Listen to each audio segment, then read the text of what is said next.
We will now move on to item 7, report on the status of the probation department, which was held by Supervisor Horvath. For members of the public joining us remotely to comment on this item, please use the raise hand feature. If you are online, and press *3 if you are on a telephone. Guillermo Vieira Rosa, Chief Probation Officer, Sheila Williams, Chief Deputy, and Robert Arcos, Chief Deputy Probation Department, are all available for questions today. The departmental speakers, please state your name and title for the record when you address the board. Thank you for coming today. Chief, good to see you and your team. Supervisor Horvath held the item. Do you want to start? Thank you, Madam Chair. I believe you have a presentation, if you'd like to start with that. Sure, it's a brief presentation. If you like, it's the update to the depopulation strategy. Within it, it's not only updates on the depopulation strategy with respect to the court order, with respect to Los Padrinos, but also ongoing hearings that have taken place with respect to a challenge by DOJ for receivership and ongoing BSCC inspections.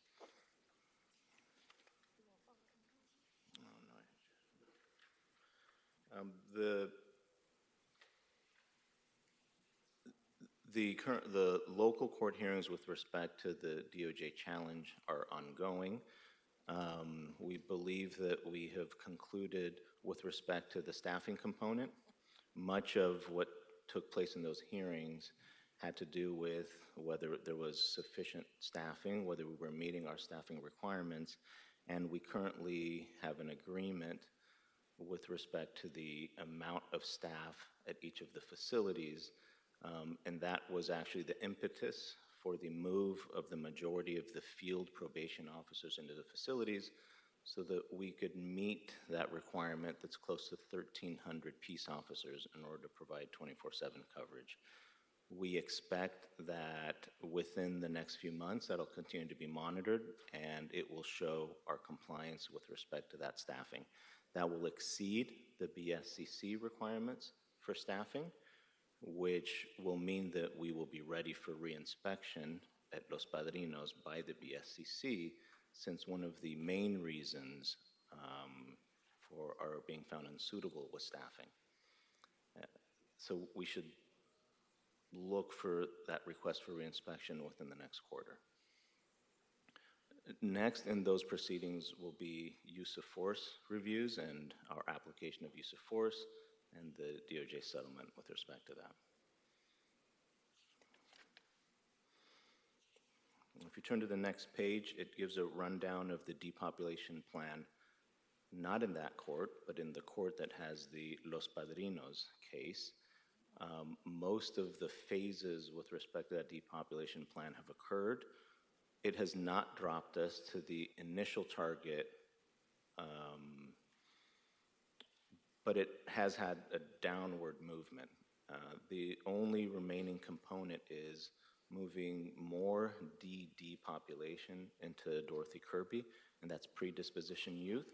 We've made the courts, juvenile court, aware that we have additional capacity now, and we anticipate over the course of the next weeks or maybe 2 months for having more of the population that needs those services to be moved to Dorothy Kirby by the individual judges.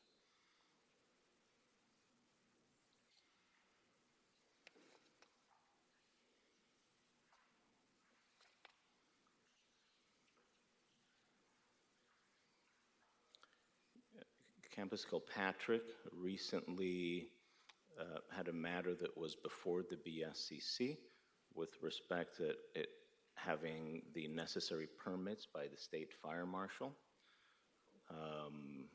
Before that hearing took place, we were able to secure a temporary permit by the state fire marshal pending a few additional modifications that had to do with fire rating.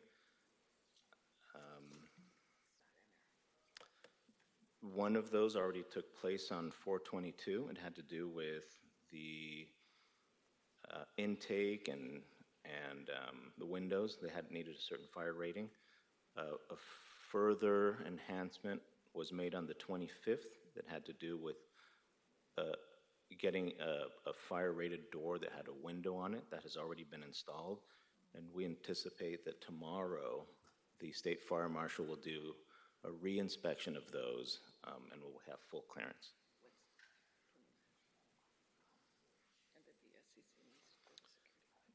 And then there's, beyond that, beyond the state fire marshal, then the BSCC would have to do one more re-inspection that has to do with the security glazing in some of the windows. We would anticipate that take place before the next hearing before BSCC.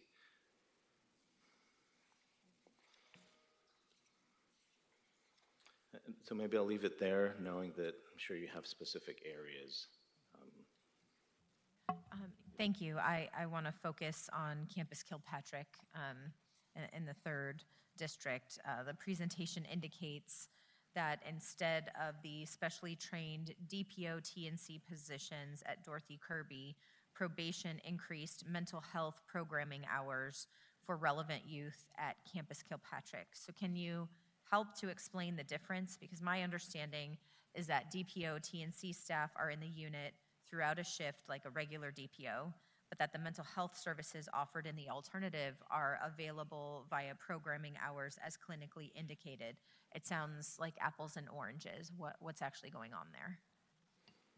You're correct, Supervisor. They're not the same thing. They're supposed to be complementary. So we need more DPO2 that are TNC, which means they've completed a clinical program, a master's degree as an LCSW or an LPCC. We continue to recruit and hire for that classification. We have a greater need than we have supply. And so when we talk about expanding contracts for those services from other departments, it's not to replace the DPO2 TNC. It's just the manner in which we're able to provide those mental health services while we continue to recruit for those classifications. I hear you, and it's my understanding that when the girls and gender expansive youth who were being treated at Dorothy Kirby had that care, and now that they're at Kilpatrick, they don't have the same access. Those skilled, the ones that we do have, did not move with them, and so I'm concerned that they moved from a place where they were getting the care that they need to a place where they're not. I understand it's a delicate balancing act to make sure that we retain DPO2 TNC staff in a location that they prefer to work, while at the same time acknowledging that Dorothy Kirby still needs that classification because it is the high needs facility that we have. We're going to continue, and as a matter of fact, we're looking into sort of incentives and agreements with local universities to make sure that we can bring on more of folks in that classification.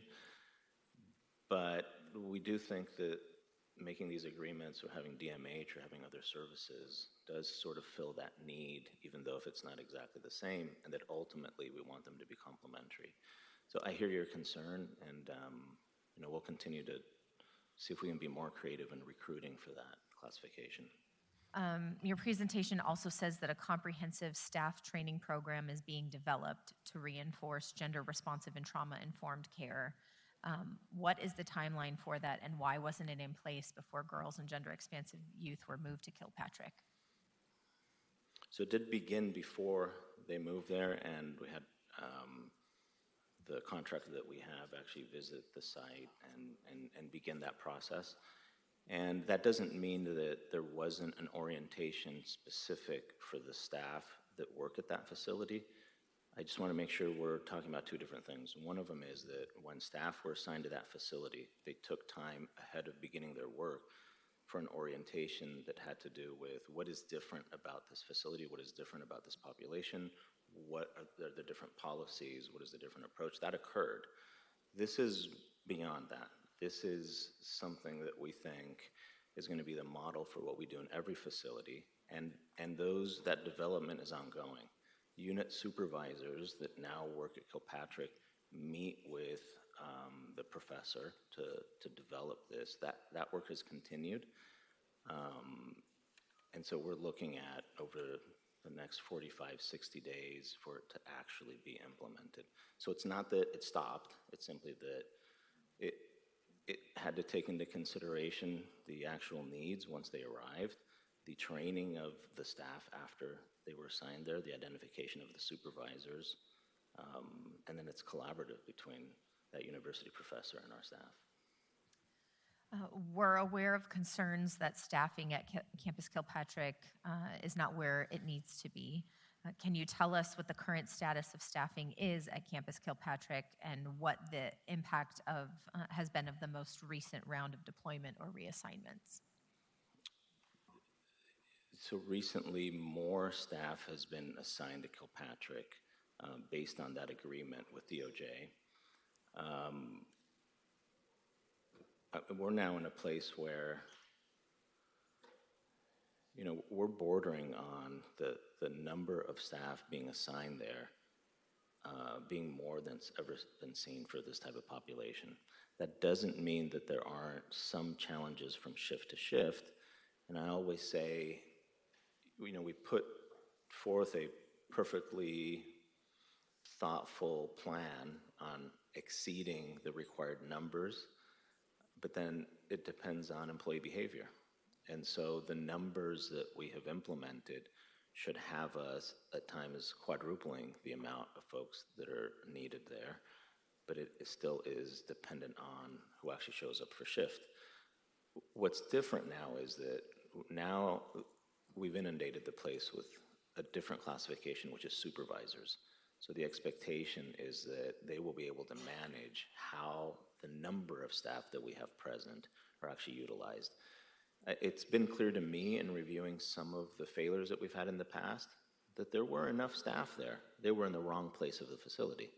And so in part by having these supervisors on 24/7 and additional directors as well, and I hope that we better utilize the amount of staff that we have present.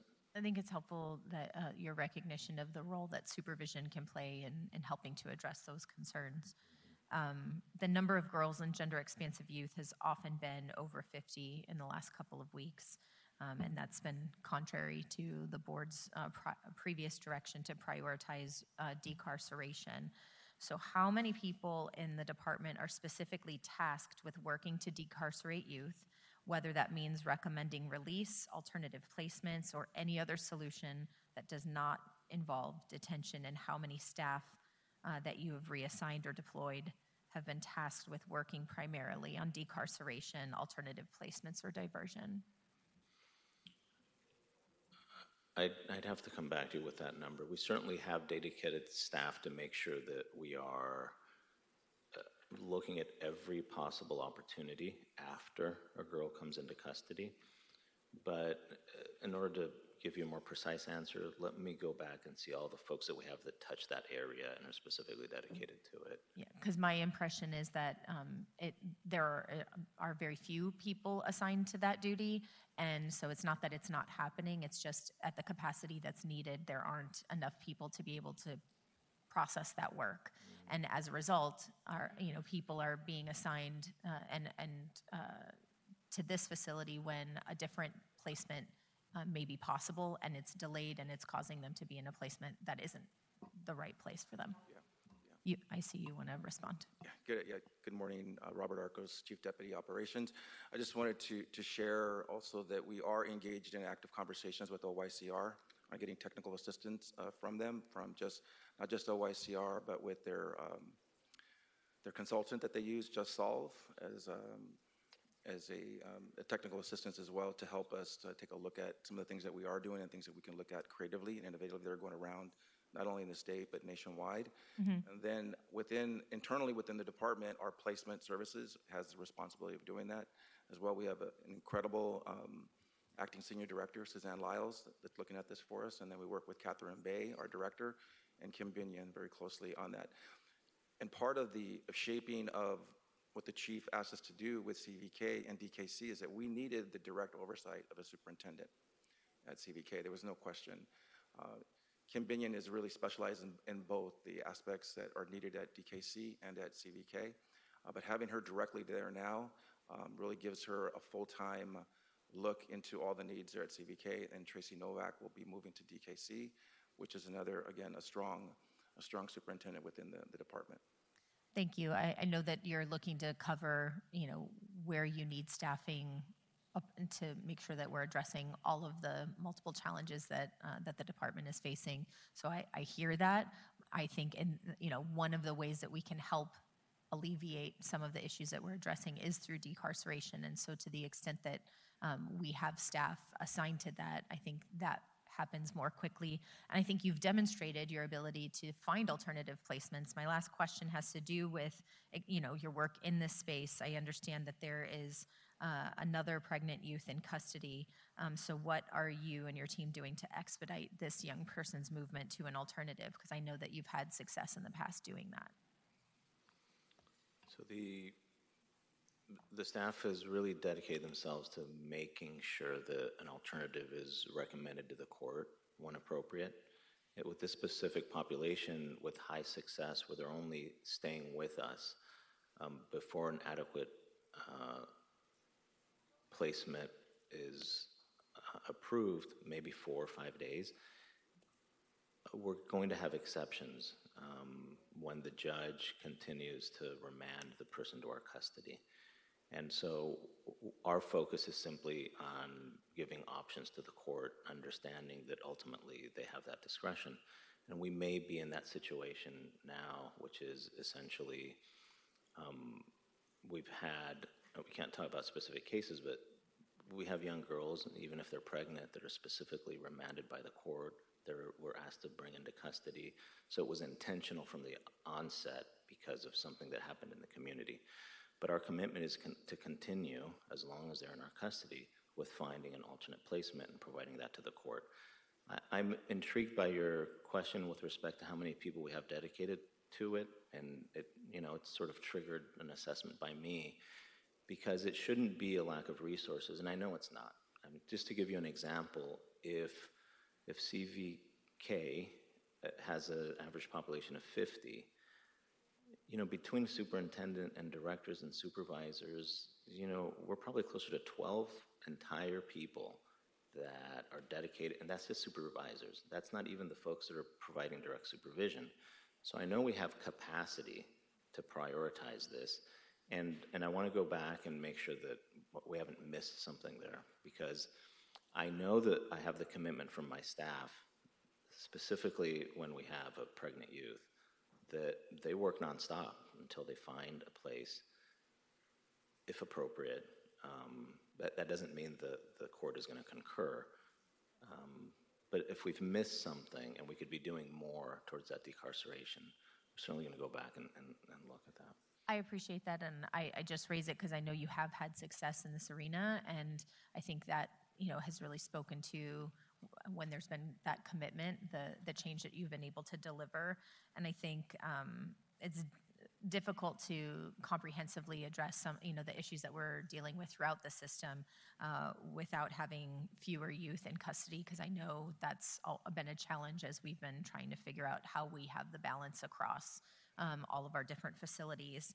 And I know that's consistent with projections in probation's depopulation plan, but it is not consistent with the numbers of youth currently detained in our facilities. And so my last comment would be, I know that we will have these presentations on an ongoing basis. I think one improvement might be to have the metrics of success spelled out in your presentation, so that way we as a board and the public know what your measuring stick is in terms of success. I think you're highlighting different issues and changes that you've addressed, but I think knowing that these are repeated presentations, understanding consistently where we were the last time and where we are now, and figuring out what those indicators are that you're measuring your progress by, I think would help us understand how you're seeing success in these facilities. Thank you. Very good. Thank you. Supervisor Hahn? Thank you, Madam Chair. I feel like our Dorothy Kirby Center, really was the LA County Probation Facilities that was really working as it should. That model supported youth with developmental delays, serious mental health needs by providing the mental health programming. Great staff out there, great supportive services. But as part of your overall plan, the girls and gender expansive youth who are dispositioned to Dorothy Kirby but are placed at Kilpatrick, there's a concern, and I sort of share that they're going to need the same level of programs, services, and specially trained staff to support them. And I think I'm concerned about that. And as you know, the Probation Oversight Commission actually, after they did an inspection at Kilpatrick, voted to recommend that girls who are dispositioned to a Dorothy Kirby center placement move back to Dorothy Kirby until equal program services and staffing were made available. And I know at Kilpatrick, and I know Supervisor Horvath kind of touched on it a little bit. I think just we want to know how do you describe the mental health services that they're getting at Kilpatrick? Have you moved over the same clinicians? Do you have equal clinicians that are providing the same amount of services? Can you say that you think it is at the same level? The services they're getting at Kilpatrick are at the same level that they were receiving at Dorothy Kirby. Well, they're different facilities with different missions, and certainly they're not exactly the same. I certainly read and listen to any entity, including POC, that visits our facilities and produces a report. I also have to challenge that with the reality that I know. And I ask people, before you draw a conclusion, visit these sites, because I'm often taken aback by some of the descriptions that folks have of how we are failing at Kilpatrick and the girls aren't being serviced, when if you go there today, you will leave knowing that they're in a better facility, getting better care than they were at this time last year. Why do you think the POC would have made that recommendation? I wouldn't speculate as to why POC does what they do. I mean, I would take them that they're following their understanding of what their mission is, but they often are wrong. Their facts are wrong. Their recommendations are not well thought out, and I've yet to receive from them in a formal recommendation, an actionable recommendation. For example, to simply say, return them back to Dorothy Kirby tells me that they have completely missed the depopulation requirements of the courts, our ability to house different populations in different locations, or the BSCC requirements. It isn't simply one as a novice saying, we'll put them back. Well, putting them back isn't possible. And as a matter of fact, if we care about these young people, is it a political recommendation, or is it really what would be best for them? Again, obviously, we look to the POC. There are Citizens Commission that has oversight of your department. So, we take their recommendations seriously. And as you know, depopulation is one thing. Just shuffling our young people around to different facilities sometimes doesn't always have the results that we're looking for. And I think for the particularly for those who have mental health needs that were being taken care of very well at Dorothy Kirby, there's just a sense that they're not getting the same level of that particular, I don't care what facility they're in, that there's a certain level of service as it relates to their mental health challenges that I think I'm concerned about, and I know the POC is concerned about that as well. I understand. Our understanding of history is different. I do not recall a time since I arrived in the county where there was a resounding, we're taking care of the girls and there's no improvement to be made. And now, sort of in retrospect, we say they were in perfect conditions, receiving all the services they needed. That's not my recollection. Additionally, I think that maybe turn to DMH and their sort of explanation on the services that they're providing to the girls there.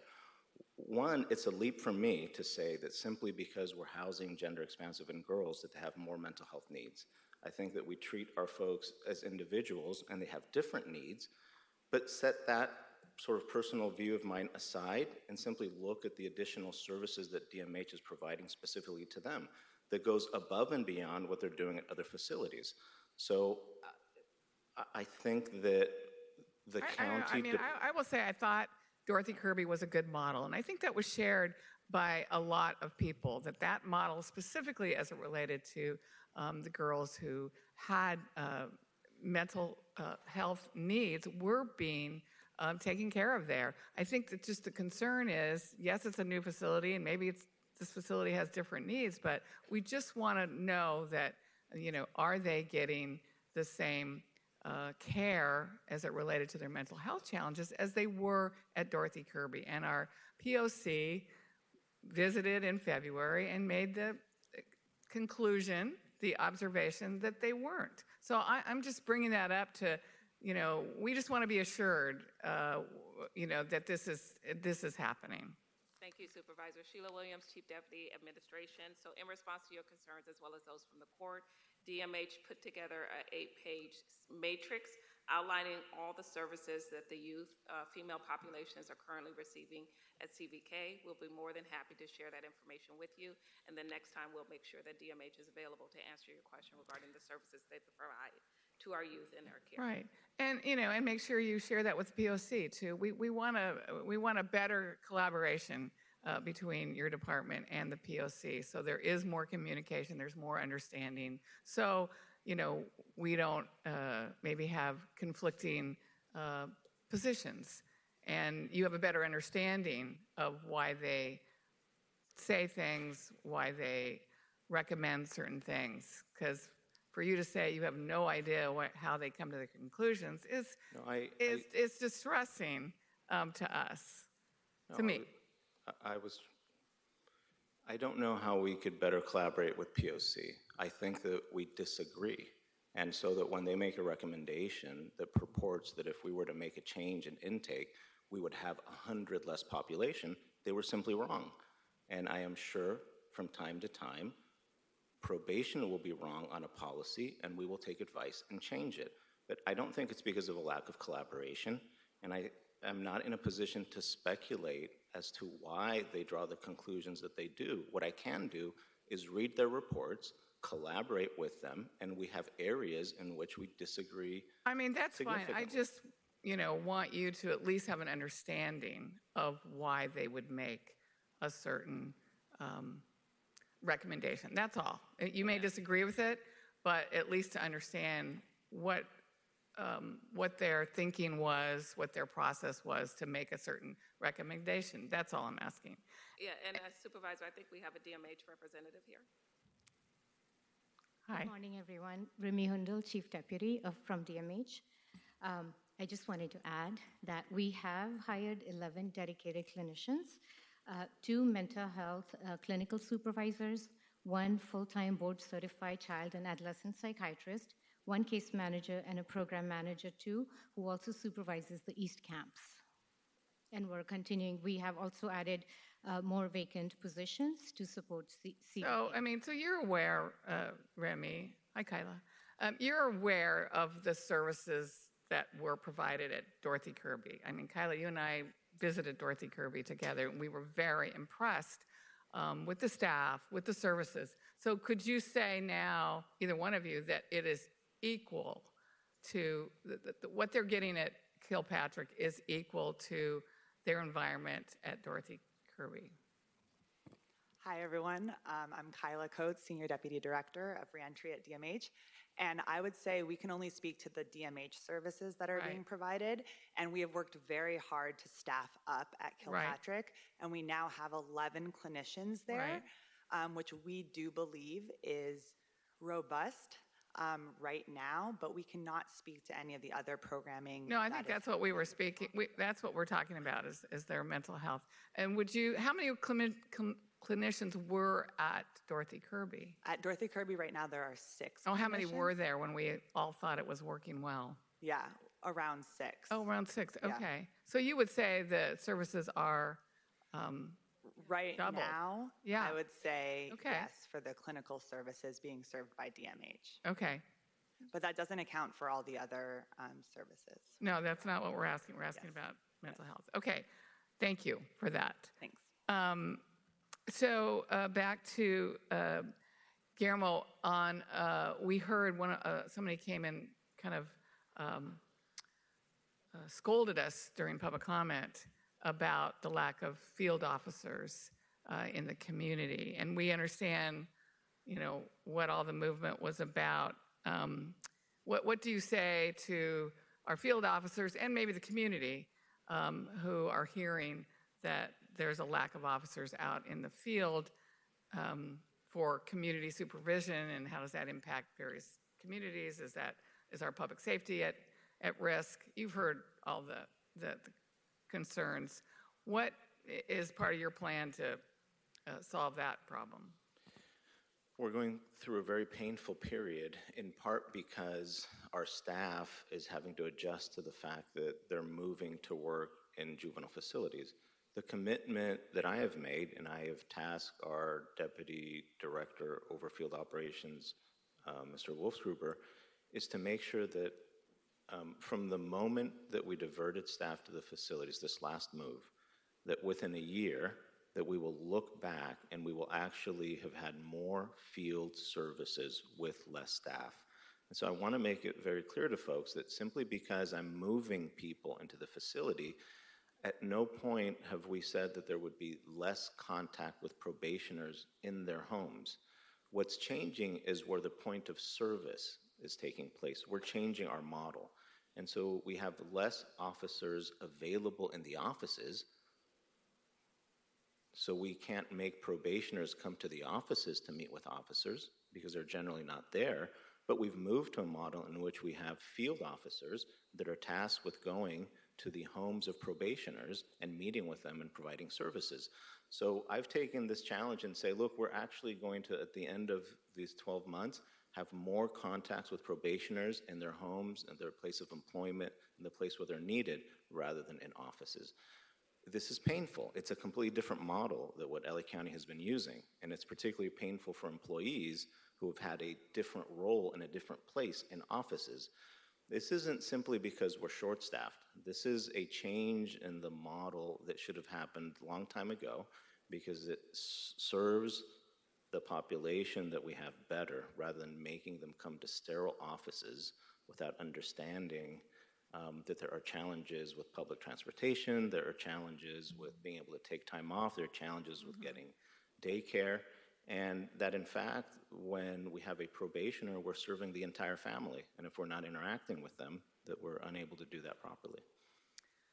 Thank you for that. And just so overall, how would you assess the morale of department staff currently? My morale, or the department staff is, and I don't say it enough, there is a core of the probation staff that is incredible, that they do this because it's their calling. And I worry that we lose them in this shuffle and these challenges. That's who I worry about.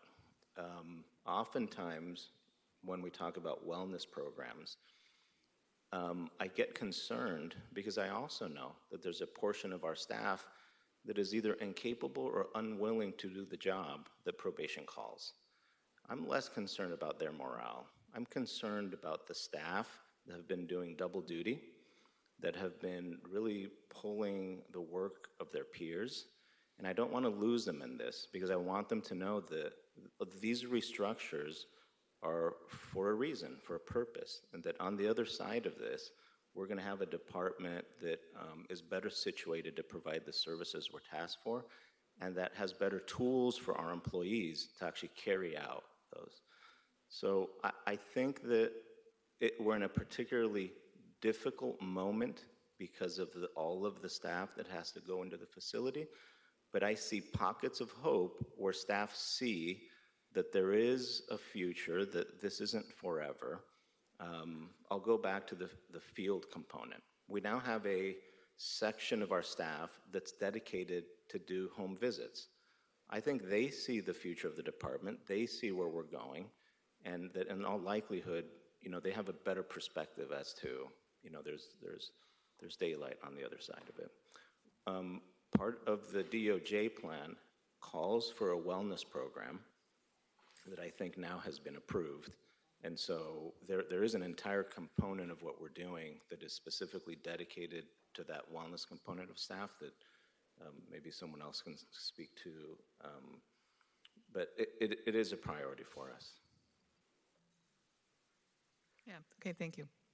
Can I just piggyback on something that you asked? And you mentioned, Guillermo, that it's changed now, that you're actually more effective with the adult population. Is that probation? Is that kind of what you're saying, that there really isn't a big disruption? You're actually more effective in dealing with the adult probation population?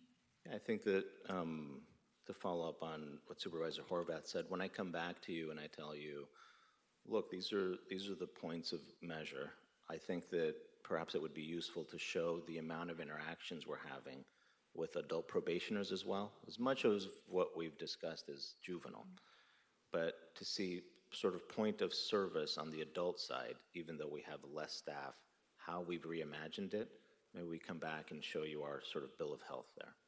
I think that's really critical to get that data as soon as possible. Don't wait for the next time you come here, because the narrative out there in the public in some vein is very negative and misleading to many of our cities as well.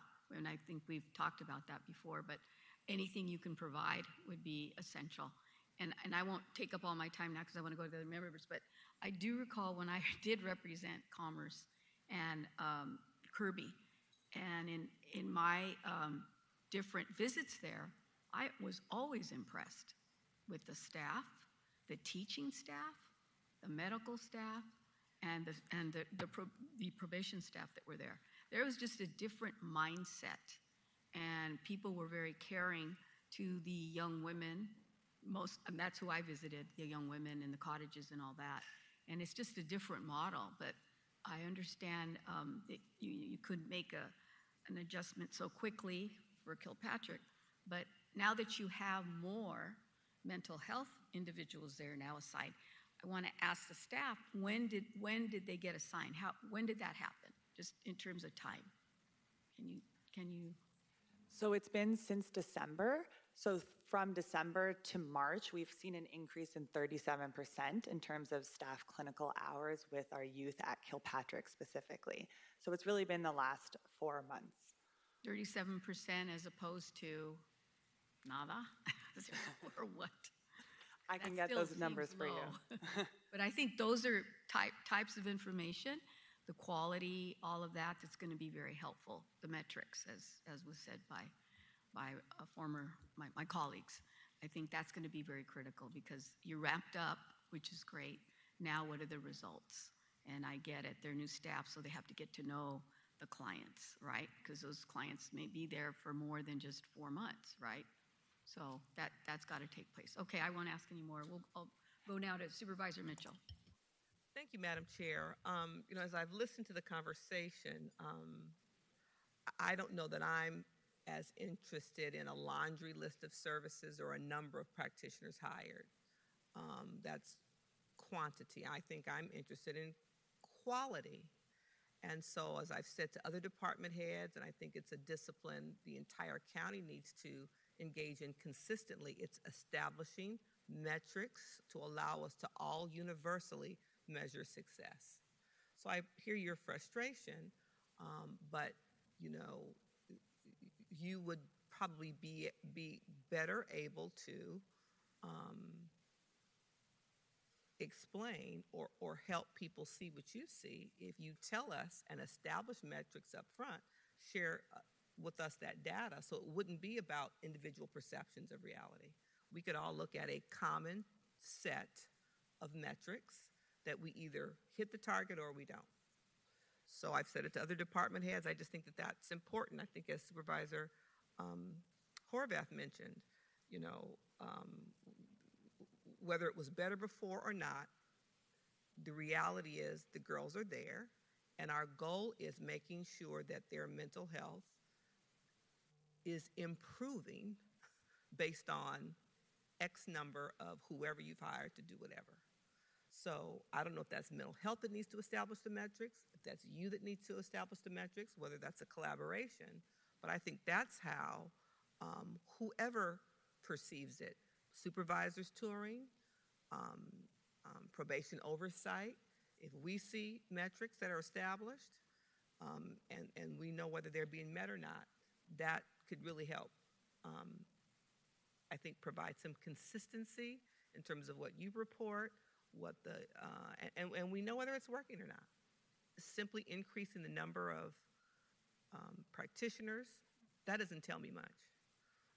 The outcome I'm looking for, and I hope we all are looking for, is a better experience for the young women and the gender expansive youth in your care. Thank you for that insight. We'll go back and see where we can collaborate, because I'm sure some of those should be provided by other departments in fairness to them.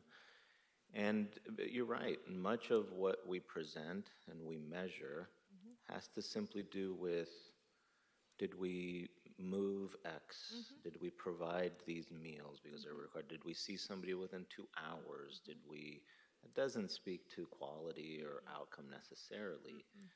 But more importantly, at some point, us departments separately have to have our honest conversation, which is, and what impact would this have on recidivism? Absolutely. Because ultimately, that's the measure. There's a measure of your experience with us, but then did that translate at all to your success after release? I think that's the ultimate goal. There's also a measurement in terms of your experience while with us. And if we did something while you were with us to improve your outcome.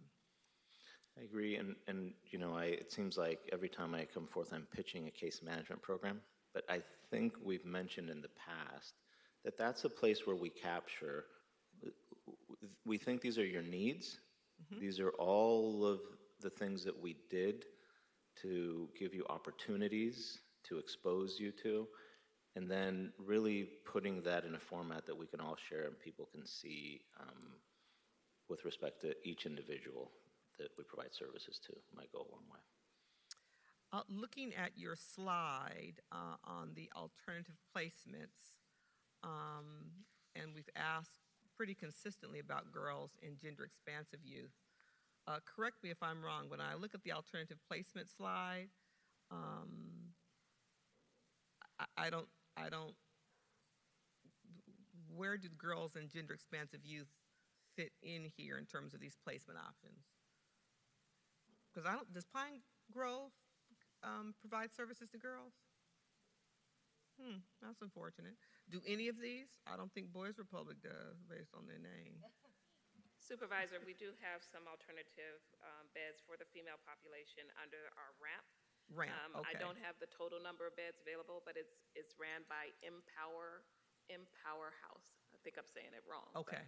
I'll get that back. Okay. Information back to All you. right, But there's so- a certain number of beds dedicated to the female population. Okay, so as we kept talking, as we continued to ask the question about what are we doing with that population, I didn't see where it was reflected here on your alternative placement That's a good point. We should have, slide. and we're talking about a subgroup of a subgroup. So we're talking about SYTF Yes. alternate placement, which the girls, sometimes we've been to SYTF, but we do have one location. We'll make sure to call that out. Please, just because we continue to ask about, and the public ask about free the 50, and I continue to ask, like, where can we safely place the 50? So when I looked at this slide, I wasn't sure if ramp to girls or not. I appreciate that. With regard, my office requested from you in the past a detention report from the Office of Inspector General. We requested that earlier this year.